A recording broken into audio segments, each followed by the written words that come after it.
Welcome back to the Beauty Boss Millionaire. I'm your host, Felicia Fracassi, and the objective of this episode is really to talk about more tips on helping to keep your business organized and how meetings are a form of organization and how you really need to have them. The way that you can organize your business once you start to grow is you can have meetings with your staff, with yourself, with your team, with your mentor.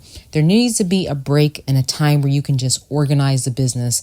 I actually do this with my business weekly and monthly. I really just take a moment out to speak to all my managers at all the locations about what's working, what's not working, because when you have meetings, it's not just for you to start spewing out information about what you want to fix and what's wrong and what they're doing wrong. Please do not use that approach or else you're going to lose your team. As much as you want to just go right in there, you sometimes need to hear the frustrations from your team. You have to go in like a wise mother. And I joke around and say this because sometimes I see the young mothers where they just slap the kids upside the head and the kids are crying instead of actually finding out what's wrong with the child. Are you hungry? Are you tired? Are you thirsty? Does your feet hurt? What's going on? Are those shoes too small?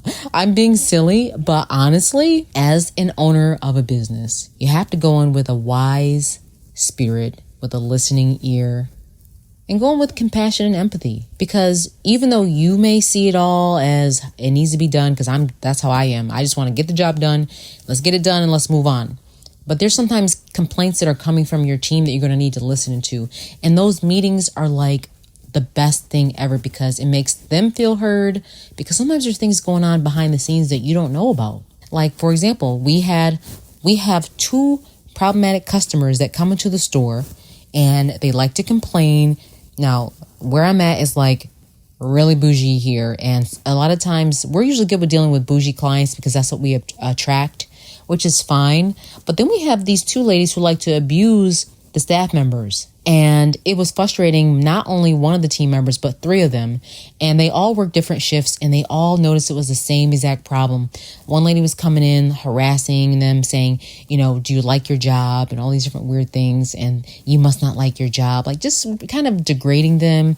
And then the other one, she was picking on her accent, which was completely unnecessary. Then we had another lady who was just trying to nickel and dime the worker and trying to get her, oh, come on, just work a deal out for me. I come all the time, blah, blah, blah.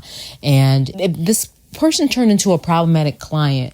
And from me having this meeting, I was able to realize that we needed to eliminate them from the business. And it's not often that I do this. I am one of those people where I try to work with everyone. But let me tell you something. Even Jesus himself kicked out the devil from heaven, as we know in the parables. Because as much as you want to be nice, there are some people that don't need to be in your company. And that means customers too. I know the customer is always right, and I get it.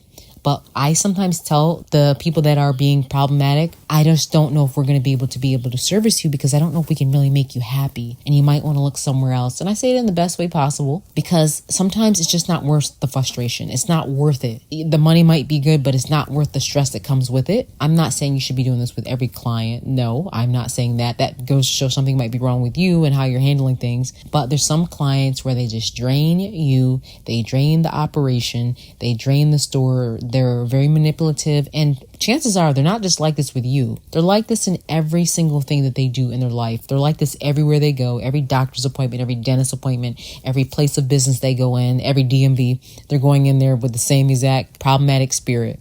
So sometimes you just have to say, I just don't want, I don't think it's best that we service you anymore because I just don't think we can make you happy. But, best of luck, in the nicest way possible. I'm not saying to be nasty about it, but it's really important that you have these meetings to figure out what's really going on with your operation.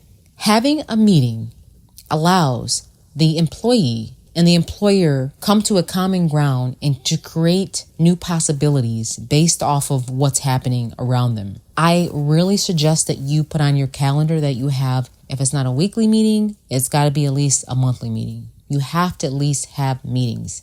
Every big corporation, every big company, even if you're saying, well, look, I don't really have time to do a in-person meeting. You've got always Zoom and Skype. You also have emails. You can just simply say, let's do a email meeting where you talk about what's going on. I really don't like those that much because it's one-sided, because they don't get to say how they feel, because you have to let people feel empowered. Don't run this like a dictatorship. That's not how you want to run your business. You want to let everybody's voice feel heard, because you got to think of it. They're putting their time and effort into the operation as well. So you need to let them speak and feel what they need to say. Now, obviously, if they're always being negative Nancy, you might want to look for someone else. But most of the time, people are positive and they're willing to understand, and they'll figure out ways to help out. But you will occasionally have these negative Nancys that try to just drain you and say they'll find things wrong with everything that you're doing. You know, that I'm not going to say that's not going to happen, but I'm just trying to make sure you're aware of the importance of these meetings. All right, we're going to take a quick break and we'll be right back.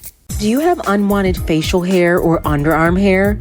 Don't wax, don't tweeze. Stop in for Kasi Lashes and ask for laser hair removal. 6 sessions for only $200 for the lip or chin. Bikini and underarm only $300. For Kasi Lashes in the Gray Small, 225 Lash. All technicians are laser certified and overseen by Dr. Gary's. Welcome back to the Beauty Boss Millionaire podcast.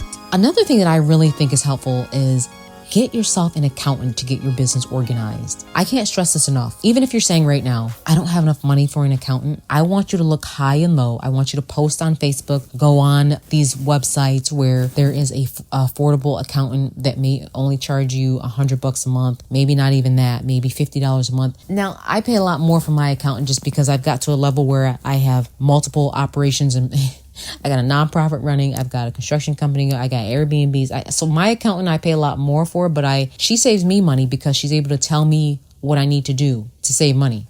So it sounds weird. And a lot of people with this mentality of being cheap, they'll never invest in an accountant. And I need to tell you today, please stop. Get yourself an accountant. Even if you have QuickBooks, that's great. You need someone that knows the laws, 1, 2, understands the money flow and how to file your taxes. Because when you start making money, trust me, you don't want to end up in jail over something that could be avoided. That's why I see a lot of celebrities, because they're famous, but yet they don't have the mentality of a CEO. They're famous, but they don't know how to manage their money. They're famous, but they're still doing tax evasion. They're famous, but they're still not knowing how to file things on time. And they don't know how to invest in their business because their whole thing, they just want to sing a song and be famous. They didn't know all these things would happen. And I have compassion and empathy on people that get caught up in this stuff because I see it happen all the time. Because if you don't have someone in your corner that's counting your money and that's making sure that you're doing things properly, things can go really bad. It happens a lot because one thing I'll tell you, the IRS and the government does not play around about their money getting their cut of what you make. It's just how it is.